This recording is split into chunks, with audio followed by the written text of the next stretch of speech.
It's critically important that you trust your own experience. This goes for all areas of life. But what do I mean by your own experience? Well, first of all, you have to recognize the nature of what a thought is. To know that the belief in the narrative, the internal narrative in the mind, the hypnotic listening to the thoughts, believing that everything a thought says about you is true, and that you have to listen closely, not miss anything, and react and respond to that stream of thoughts. It has to be seen that this is unnecessary, that a thought is just a thought, and a stream of thoughts is simply a stream of thoughts. It doesn't touch you, it doesn't move what you are. There's something primary, the experience of you, the experience of I, let's say, that is just not contingent upon any thought at all. It can be aware of a thought, but even then it's not aware as a subject to a thought object. The thought appears in and as the awareness itself. The thought appears in and as the consciousness itself. So, the awareness is an awareness of being, rather than an awareness of an object called a thought.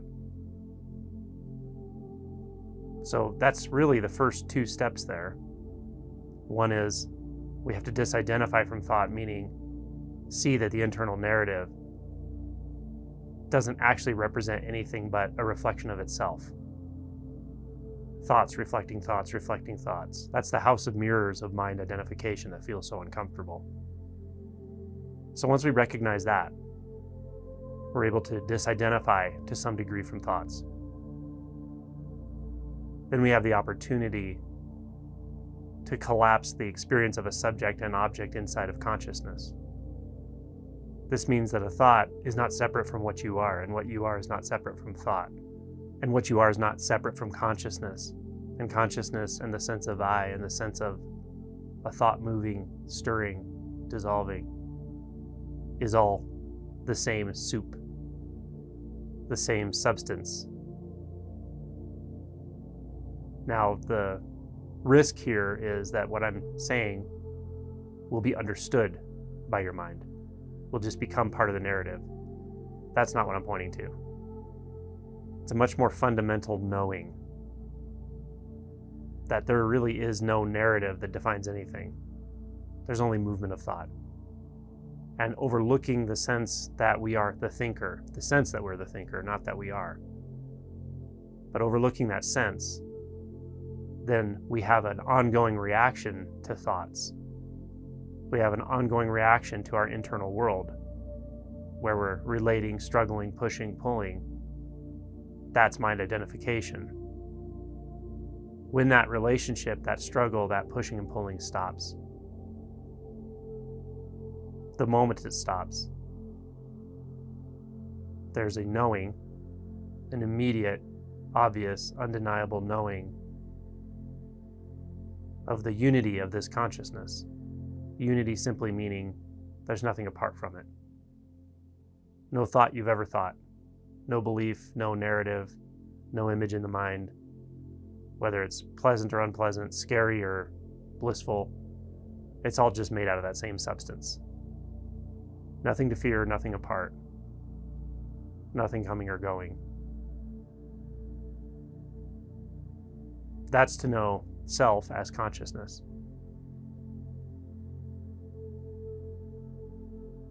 Self as consciousness. Nothing needs to be said from here. It's a transition from knowing to being,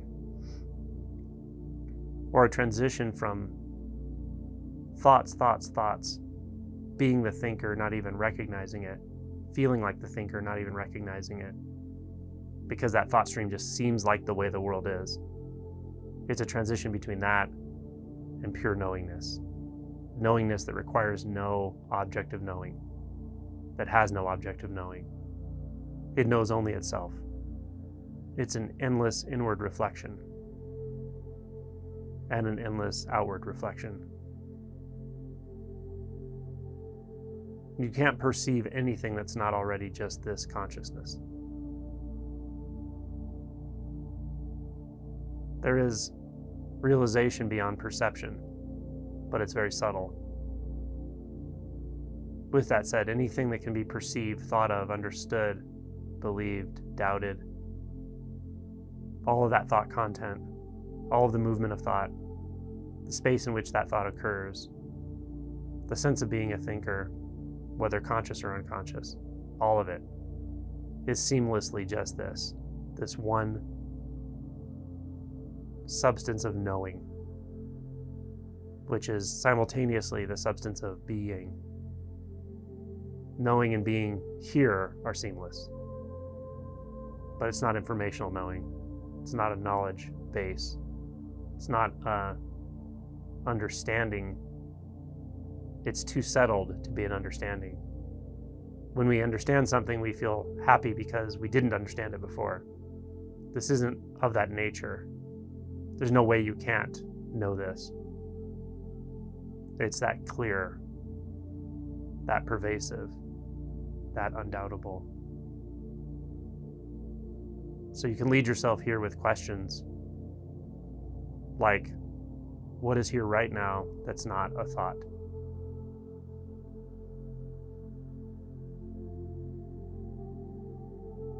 Obviously, you're not going to look for a thought answer to that question. Or, who am I right now when I use no thought or memory to define myself?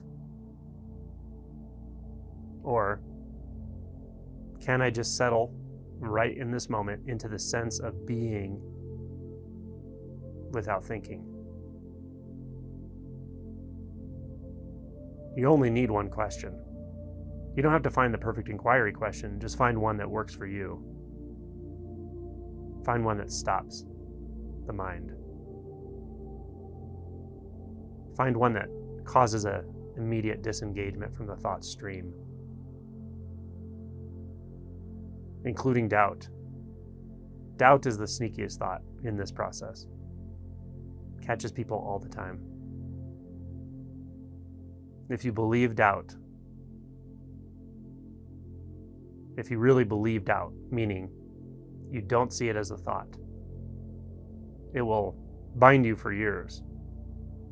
The moment you actually see it really is one thought, the shackles are off. It can't bind you. The binding has more to do with you than the thought or belief. So, part of it is just being willing to be a bit uncomfortable by letting go of that story or that narrative. Part of it is just seeing it. Seeing, wow, that's one doubt.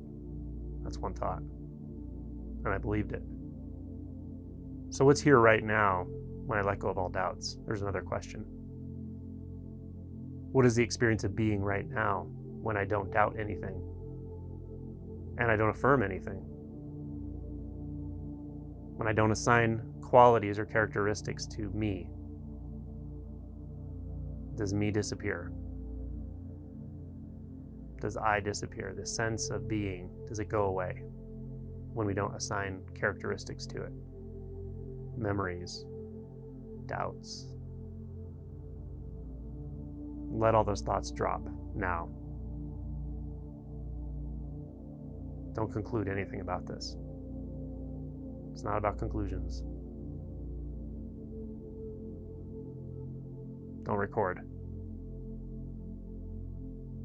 Just stay there.